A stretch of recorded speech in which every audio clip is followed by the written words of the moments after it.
arrangement with the leagues, with the Nigerian Football Federation. 30% rebates, 40% rebates, and long-term planning by these clubs for journeys that are more than 2-3 hours. You fly. Yeah. We could It's a work on all of fantastic idea, but there are no airports in all the league venues. There's no airport the in nearest Umuahia. airport to The you. nearest airport.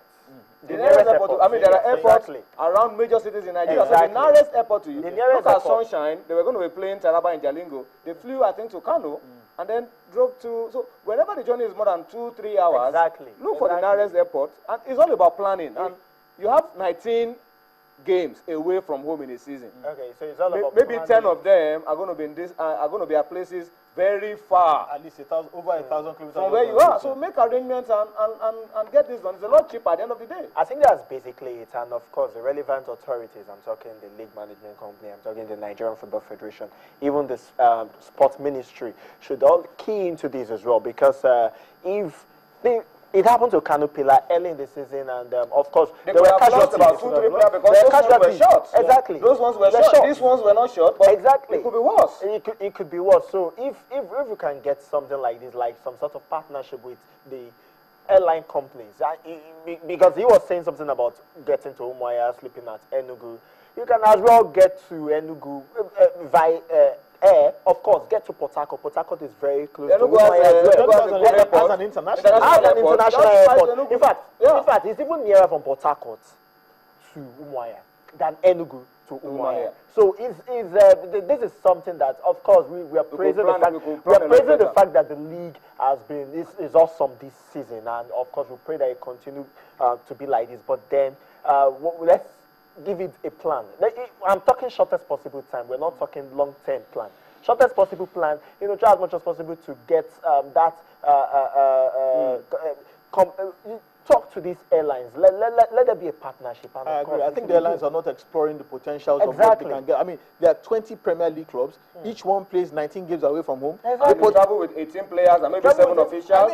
So if you give them some kind of rebate, maybe 30% rebate or something, I mean, the potentials are enormous. So even the airlines themselves, they are not exploring the possibilities. No, but before they explore, somebody has to tell them. And I think that is what we need to do. And of course, appeal to the Nigeria Football Federation to also... The LMC. And the LMC to think of doing, not just for Globe Premier League clubs, for National League clubs, amateur, anybody involved in long-distance travels. I mean, we need to make it a lot safer, a lot more convenient for these players. Well, the good news is that the boys are in good shape. The Giver boys, they are resting, and they will be playing tomorrow. So no worries about whether they will play tomorrow or not against Abia Warriors. But let's take a quick look now at fixtures of March day 21. Of matches will be played tomorrow, midweek matches in Nigeria. We'll take a look at those fixtures very quickly on your screen.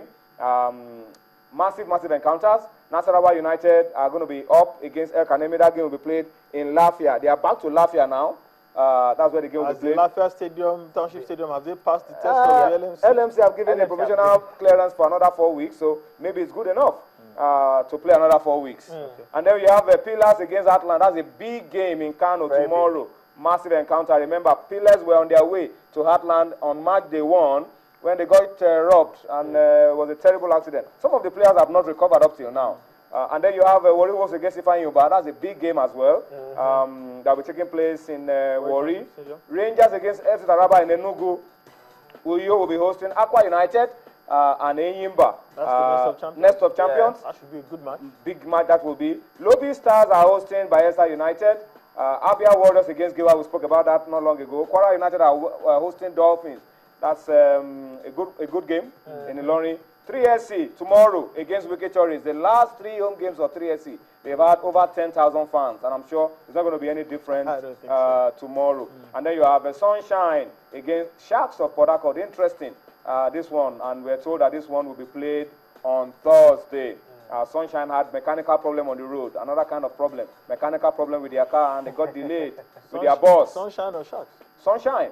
Mechanical problem. On their way back from Taraba. All right, so they will, of course, be playing on Thursday against the Sharks of Port Harcourt.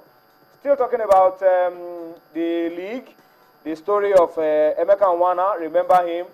This guy was the first 1 million naira player in the league. moving from Rangers to Enyimba about 15, 14 years ago. Yeah. All right. Now he's left Enyimba and he's going to Abia Warriors. Interesting. I know, you know, people talk about how Ryan Giggs is a phenomenal player because he has played well into his phone. I think Emeka Yaya should be Nigeria's version of Ryan Giggs. Exactly. I think he's played for at least 2 decades in the Nigerian Premier League. He's played for all the big clubs. He's played for Enyimba, he's played for Rangers.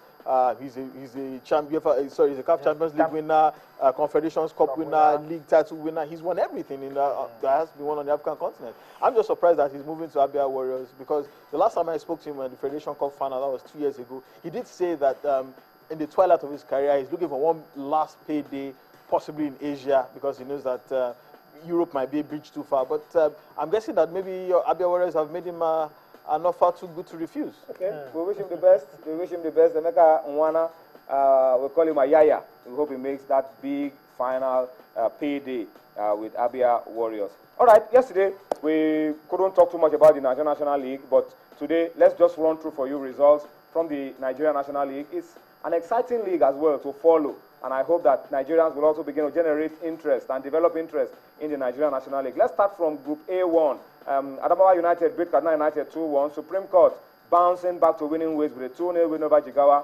And then Spotlight beating Kogi United 2-0 at the Karkanda Stadium in Katsina. These are results from Division A1. Let's look at Division A2 very quickly. ABS beat Gombe 2-1 in Ilorin. Tornadoes of Mina and Mighty Jets 1-1.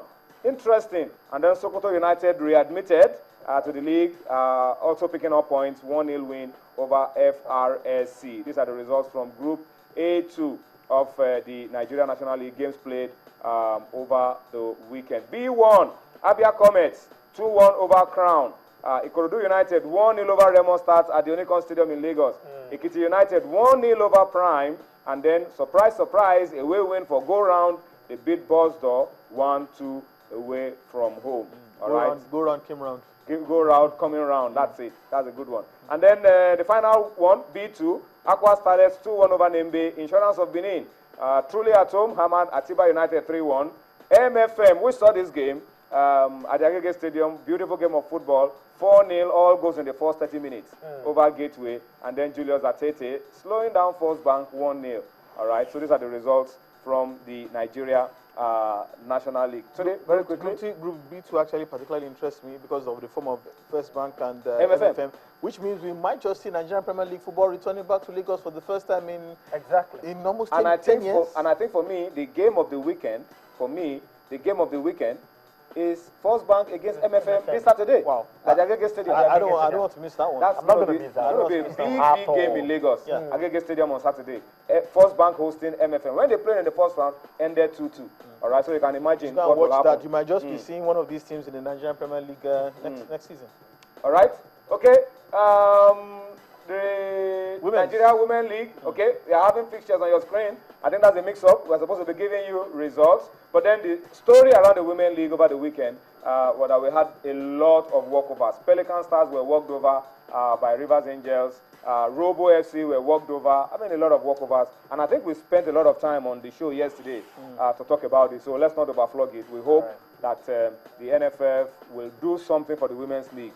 I mean, we have to be very creative with our thinking to make the Women's League a lot more viable. Guys, we have to go now, but let's see if we can get Austin Popo to join us on the line and to talk to us very briefly. Okay, I'm told that Austin Popo cannot join us. We'll leave that for tomorrow because a lot of issues have come up that we will need to address. Okay, let me spend the rest of the time, about 2 minutes, to take your comments on Twitter. Madaz, at Madaz_Madaz, says, Oji Uzokalu has to kickstart his aspiration from CAF before going for the World Soccer Governing Body. All right? Shola Koyejo says, Mr. Ojikalu is daydreaming. I mean, that man, how can you say the man is daydreaming? He knows what he wants. That's a matured man. That's somebody who knows what he wants. The man who has put his money where his mouth is. He says he can't win NFF presidency, not to talk of FIFA presidency. Who told you? He never ran for NFF presidency. He never ran for NFF presidency. All right? Eugene Ejeregbe says, so sad, Giwe were attacked by armed robbers. It's painting our Globe Premier League in bad light. LMC should do more on security. That's beyond the LMC's jurisdiction. Security on the roads, security for LMC should be in the stadium. Unless you want the teams to be moving with armed escorts. I mean, but then that's beyond their jurisdiction. Tony Udeme says, I hope Giwa FC have recovered from the scary moments and is wishing them best of luck. Tony sends this one in from Ikotekpene in Akwa Ibom.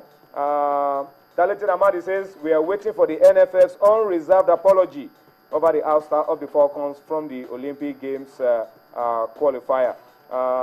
Kevin Amata, our good friend from Benin, a pastor from Benin City, says, I love arm wrestling. My wife has never defeated me in the sport.